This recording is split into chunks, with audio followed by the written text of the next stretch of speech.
What's up mga boss? Toyota Hiace 2KD tayo.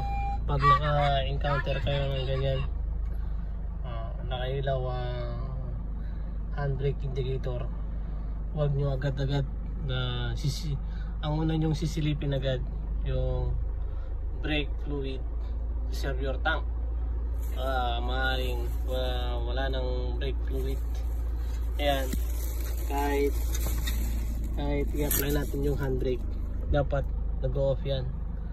Hindi tayo pupunta sa handbrake switch agad. Dapat check natin agad yung reservoir tank ng brake fluid. Baka may leak itong Hiace na to. Check natin. Patayin natin muna yung makina.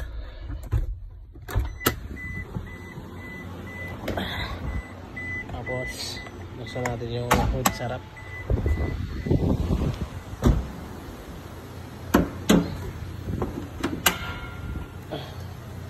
Ayan, kulang sa brake fluid ang reservoir tank natin, kaya possible ito may leak sa mga wheel cylinder o brake caliper sasakyan natin. Ito ang salarin bakit nagbawas ang brake fluid dun sa brake fluid reservoir. Ang dahilan bakit umilaw yung indicator kanina, ay leak siya sa one. Moy Kai! Hi! Hi, Moy Kai! Ayan. Hi! Hindi nakikita.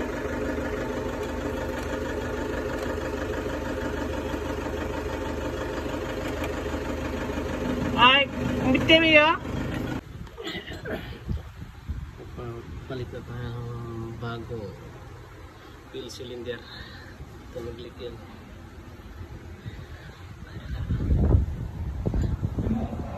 Ayan, what's up mga boss? Ito sa reservoir tank ng brake fluid, nasa maximum level na siya.